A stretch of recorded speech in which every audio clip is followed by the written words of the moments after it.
Bom dia a todos, meu nome é João Victor, serei o advogado de defesa da atividade sobre o conto A Caçada, de Lígia Fagundes. Estarei defendendo que o réu em questão ele é a caça e não o caçador. Quero que fique bem claro isso. E para começarmos, é necessário que nós recapitulemos o passado de nossa vítima. Consta nos laudos médicos a sua passagem pelo manicômio. Mas por que passou pelo manicômio? Devido à sua esquizofrenia. Ele sofria dessa doença, sofria severamente, mas graças à sua melhora gradativa durante os anos, ele pôde se reinserir na sociedade. Mas como é uma doença sem cura, sempre ficará resquícios daquilo que uma vez se tornou tão presente na vida dele. Para aqueles que não sabem muito, esquizofrenia é caracterizada por pensamentos ou experiências que parecem não ter contato com a realidade, fala ou comportamento desorganizado. Ou seja, a grosso modo podemos dizer que ele alucina, ele tem alucinações frequentemente. Isso vai explicar muita coisa durante o conto. Começando pela entrada na loja de antiguidades. Ele reconhece, passou lá outras vezes. De primeiro momento, ele possui um afeto, ele se sente maravilhado por uma foto, por uma imagem, um quadro das mãos decepadas de São Francisco. O que seria isso? Por que ele teria prazer em observar obra tal? Os estigmas de São Francisco são o sofrimento de Cristo no corpo do santo. Para pensar, seu passado, a ansiedade, esquizofrenia, ela é marcada por uma grande ansiedade, pois aquele que sofre dela está sempre sendo perseguido, mas tudo coisa da sua mente. Portanto, quando passamos para a frente, nós temos a tapeçaria, ponto-chave da história de Lígia Fagundes, onde ela propõe para o leitor uma tapeçaria com uma imagem, um retrato, uma cena congelada de dois caçadores, um bruto, grande, com veias saltadas pelo corpo, uma barba esgruvinhada, com uma flecha pronta para ser disparada. Por outro lado, nós temos o outro caçador, podemos dizer a vítima, já que ela estava se escondendo numa touceira, já que ela se sentia angustiada pelo medo de morte, por estar sendo caçada. E nesse ponto, nós sabemos que essa é a imagem que a tapeçaria retrata. Porém, devido aos anos que foram muito injustos com a obra, a poeira foi se acumulando, as traças foram comendo pouco a pouco a obra. Como fruto disso, a flecha que estava para ser disparada acabou sendo comida pelas traças. E o réu, em sua loucura, imagina que a flecha foi disparada. Como? Uma imagem congelada. Desde quando uma imagem, uma representação fixa de algo poderia ter sido mudada? Além do fato dele achar mais nítidas as cores da obra, sendo que a poeira estava amontoando sobre a tapeçaria. Isso podemos dizer que são os efeitos da esquizofrenia, os efeitos colaterais. Portanto, ele dá vida à obra.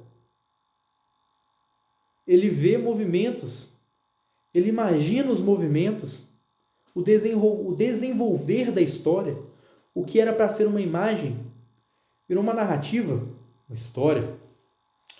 Pois bem, dando continuidade, ele se imagina na pele da caça. Perdoe o erro. Ele se imagina na pele da caça. Pois bem, e isso é mostrado no seguinte trecho da obra. Um líquido negro violáceo escorre pelas folhagens e desliza pela bota do caçador, e o verde das plantas começa a se tornar manchado, estragando-as. Pois bem, o que isso significa? Primeiramente, vamos destrinchar esse texto. Desliza pela bota do caçador. Para ele estar falando do caçador em terceira pessoa, ele precisa ser a caça. Não faz sentido ele falar dele mesmo na terceira pessoa. E outra, o verde das plantas começa a se tornar manchado, estragando-as. Existe uma frase de Lígia Fagundes, no trecho de Posse, do discurso de Posse, para falar a verdade, de 1987. Às vezes, há esperança. O homem vai sobreviver, e essa certeza me vem quando eu vejo o mar. Um mar que talhou com tanta poluição embora, mas existindo. Contemplo as montanhas e fico maravilhada, porque elas ainda estão vivas. Sei que é preciso apostar, e de aposta em aposta eu cheguei a esta casa, para a harmoniosa convivência com aqueles que apostam na palavra. O que esse trecho quis dizer para a gente? A morte da natureza acarretaria na morte do homem. Dito e feito.